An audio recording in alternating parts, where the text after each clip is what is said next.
দর্শক শুভেচ্ছা, চ্যানেল 24 এর ফেসবুক লাইভে আপনাদের সাথে আছি আমি ইমদাদুল হক। ঘূর্ণিঝড় রিমাল আঘাত হেনে চলে গেছে, তবে ঘূর্ণিঝড় রিমালের প্রভাবে সাগর যে উত্তপ্ত বা যে উত্তাল সাগর, সেটির কিন্তু এখনো আমরা যেটি দেখছি যে আমরা এখন আছি চট্টগ্রামের কাকতলী এলাকা রাসমণি ঘাট এলাকায়। সেখানে আমরা একটু দেখানোর চেষ্টা করছি যে সাগর যে উত্তাল সাগর একটু চিত্র আমরা দেখানোর চেষ্টা করছি। যদিও এখনো ভাটা চলছে, তারপরেও কিন্তু সাগরের যে উত্তাল ঢেউ এসে উপচে পড়ছে তীরে।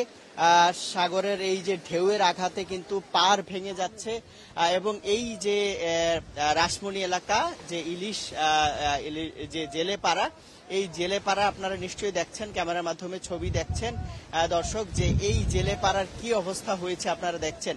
বিভিন্ন ঘর সেগুলো অনেকগুলো ঘর কিন্তু এর মধ্যে ভেঙে গেছে এবং আরো কিছু আছে যেগুলো ভেঙে এগুলো একদম ভাঙার মতো অবস্থা, এবং ক্রমাগত ঢেউয়ে এখানে কিন্তু আসলে একটি ভয়াবহ অবস্থা কিন্তু বিরাজ করছে।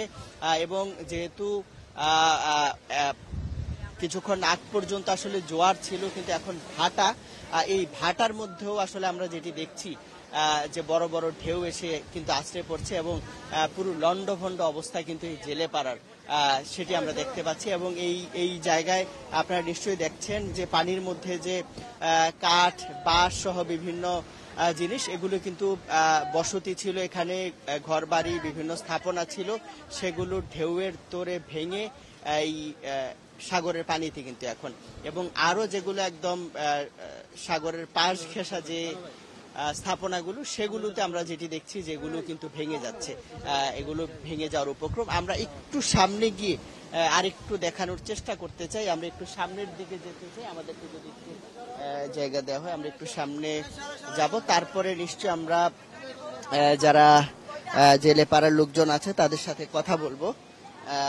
আপনারা দেখছেন যে এই যে জেলেপাড়া রাসমণি ঘাট এলাকা, সেখানে বিশাল বিশাল ঢেউ এসে আছড়ে পড়ছে এবং যে বসতি সহ ঘর দোকান বা অন্যান্য যে স্থাপনা আছে সেগুলো আপনারা দেখছেন যে একদম লন্ডভন্ড অবস্থা কিন্তু।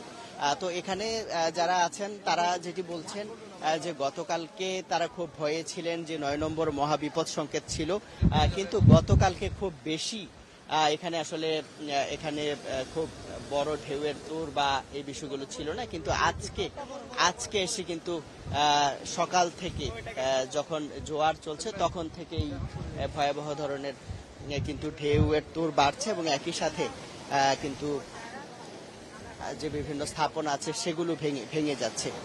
কিছু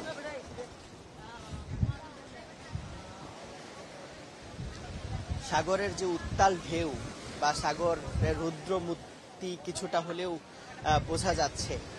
সাগরের যে উত্তাল রূপ বা রুদ্রমূর্তি যেটাকে বলা হয়, সেটা নিশ্চয়ই ঢেউয়ের সাথে বোঝা যাচ্ছে। আমরা দেখছি যে বিভিন্ন এই যে স্থাপনাগুলো সেগুলো কিন্তু ভেঙে যাচ্ছে অনেকটা। আমি একটু দু একজনের সাথে একটু কথা বলতে চাই যে এই যে ঢেউ, সাগরের ঢেউ, অনেক স্থাপনা আমরা দেখছি যে ভেঙে যাচ্ছে, আপনাদের কি অবস্থা? আমাদের অবস্থা ভাঙতেছে, গর্ত ভাঙতেছে তো আমাদের, এগুলো আমাদের ঘর, জেলে ঘর, মাছের ঘর, এগুলো ভাঙতেছে, ক্ষয়ক্ষতি হইতেছে, প্রচুর পরিমাণ ক্ষয়ক্ষতি হইতেছে। এই যে আমাদের এগুলো একটা 10,000 করে, এই বান্ডিল একটা 10,000, এই বান্ডিল একটা 10,000 করে ভেঙে যাচ্ছে, 10টা 15 টাকা চলে গেছে। এরপরে বোর্ড মেরামত করতে হবে। বোর্ড ভাঙছে না। কি এত ছিল? গতকালকে এখানে হয় নাই, গতকালকে হচ্ছে পটুয়াখালী, চট্টগ্রাম হচ্ছে আজকে। ধন্যবাদ। তারা যেটি বলছেন যে গতকালকে তারা খুব একটা টের পান নাই, যেটাতে এই যে আমরা যেটি দেখছি যে নৌকা সহ এই যে নৌকা ভেঙে একদম বিধ্বস্ত অবস্থা, এবং সামনে পানিতে যেগুলো ভাসতে দেখছি আমরা, সেগুলো কিন্তু পাশেই যে স্থাপনা যেগুলো ছিল বা ঘর বাড়ি বা দোকান বোর্ড, সেগুলো ভেঙেই কিন্তু এই যে অবস্থা হয়েছে। এবং আমরা পাশে যে ঘর যেগুলো দেখছি সেগুলো আপনারা দেখছেন যে ঢেউয়ের তোড়ে একদম মনে হচ্ছে যে বড় ঢেউ এসেই ভেঙে পড়বে বা একদম ভেঙে পড়ার মতো অবস্থা, যে কোনো সময় হয়তো বা এগুলো ভেঙে পড়বে এমন অবস্থা। আমরা হয়তো বা আরো দু একজনের সাথে একটু কথা বলবো সময় সুযোগ পেলে। তবে আপনারা নিশ্চয়ই দেখছেন এই যে সাগরের রুদ্রমূর্তি।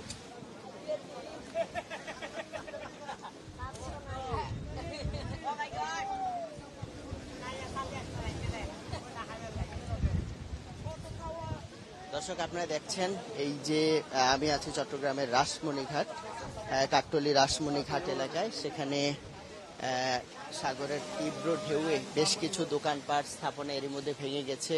আরো যেগুলো আছে সাগরের পার ঘেঁষা সেগুলো ভেঙে একদম লণ্ডভণ্ড অবস্থা। গতকালকে যদিও এই অবস্থা হয়নি, তবে আজকে সকাল থেকে এই যে সাগরের ঢেউয়ের তোর সেই ঢেউয়ের তোরের কারণে কিন্তু আজকে এই ভয়াবহ অবস্থা তৈরি হয়েছে। এবং স্থানীয়রা যেটি বলছেন যে খুব তারা আসলে ঝুঁকির মধ্যে আছেন, তাদের ঘর বা বসতি যেগুলো আছে সেগুলো প্লাবিত হয়ে যাচ্ছে। এবং এই যে ঘরগুলো আমরা দেখছি এগুলো বিভিন্ন দোকান বা মাছের আড়ত বা জেলের এখানে থাকেন, সেগুলোতেও কিন্তু আজকে সকালে পানি উঠে প্লাবিত হয়েছে, বিভিন্ন জিনিসপত্র নষ্ট হয়েছে।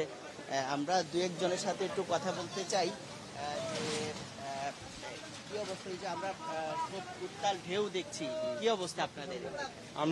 আমাদের অবস্থা তো খুবই খারাপ এখানে। আমরা অনেক জিনিসপাতি নষ্ট হয়ে থাকা, দোকান আছিল, দোকান পাট ভাঙে লাইছে, ফ্রিজ নষ্ট হয়ে থাকা, বাসটা সব বাসে যেতেছে। অনেক ক্ষতিগ্রস্ত হয়েছে আমাদের এই আজকের জোয়ারে। কিন্তু গতকালকে তো অত একটা না, গতকালকে তো ইয়া ছিল না। আজকে জোয়ারে অনেক ক্ষতিগ্রস্ত হয়েছে। আমরা বাসা সব যাইতে থাকা, ফোন টম, এই মাছের টুরি মুড়ি সব বাসে যেতেছে। ধন্যবাদ। আমরা আরেকজনের সাথে একটু কথা বলতে চাই যে যদি এদিকে আসেন। কি অবস্থা? এই যে প্রচন্ড জোয়ার দেখছি আমরা, ঘর ভেঙে গেছে, আপনাদের ক্ষয়ক্ষতি হয়েছে? আমার অনেক ক্ষয়ক্ষতি হয়েছে। বোট টলারের আমরা ঘরের আমরা বহুত ক্ষয়ক্ষতি হয়েছে। ধন্যবাদ। শুনছিলেন যে আসলে এখন জোয়ার চলছে, তারপরেও মনে হচ্ছে যে আসলে জোয়ারের এখন ভাটা চলছে, তারপরেও যেটি মনে হচ্ছে যে ঢেউয়ের তীব্রতা মনে হয় যে বাড়ছে কেবল। এবং এর কারণে আমরা যেটি দেখছি যে বিভিন্ন স্থাপনা ভেঙে যাচ্ছে। আমরা আরেকটু পুরো জেলেপাড়ার একটু চিত্র দেখাতে চাই আমরা, এবং সেখানে আসলে আমরা বোঝাতে পারবো যে আসলে কি ভয়াবহ অবস্থা আসলে এখানে চলছে। এবং যতই ঢেউয়ের তোর বাড়ে বা যত বেশি ঢেউ হয় তত বেশি আসলে এখানকার মানুষ তত বেশি আতঙ্কে থাকেন। এবং এই যে জোয়ারের পানিতে আপনারা যেটি আমরা দেখছি যে বিভিন্ন স্থাপনা ক্ষতিগ্রস্ত হয়েছে। তো সব মিলে এবং এই যে জোয়ার, সেই জোয়ার এখানকার আপনারা নিশ্চয়ই জানেন যে জেলেপাড়ার সেগুলো সাগর ঘেঁষে এলাকায় হয়ে থাকে। এবং সেখানে যে কাঁচা পাকা বসতি যেগুলো থাকে সেগুলোতে দেখা যায় যে আসলে ঝড় বা এই ধরনের বৃষ্টি, জলোচ্ছ্বাস এগুলোতে কিন্তু আসলে ক্ষয়ক্ষতি অনেক বেশি হয়ে থাকে, ক্ষয়ক্ষতির পরিমাণ বেশি হয়ে থাকে। এবং এখানেও কিন্তু ব্যতিক্রম নয়। আপনারা যেটি দেখছেন যে আমরা আবার একটু দেখানোর চেষ্টা করছি যে এই যে ঢেউয়ের তোরে পাশের যে জায়গাগুলো আছে, সাগরের পার ঘেঁষা যে জায়গাগুলো, সেগুলোতে একদম ঢেউ উপচে পড়ছে এবং প্লাবিত হয়ে সেখানকার যে স্থাপনা যেগুলো আছে সেগুলো ভেঙে ফেলার মতো অবস্থা। আসলে নিশ্চয়ই আপনারা দেখছেন যে সাগরের যে ঢেউ, উত্তাল ঢেউ এসে আছড়ে পড়ছে পারে, সাগরের যে উন্মত্ত রূপ সেটি কিন্তু আসলে কিছুটা হলেও চোখে পড়ছে। এবং আশপাশে যারা বসবাস করছেন তারা আসলে খুব শঙ্কার মধ্যেই আছেন।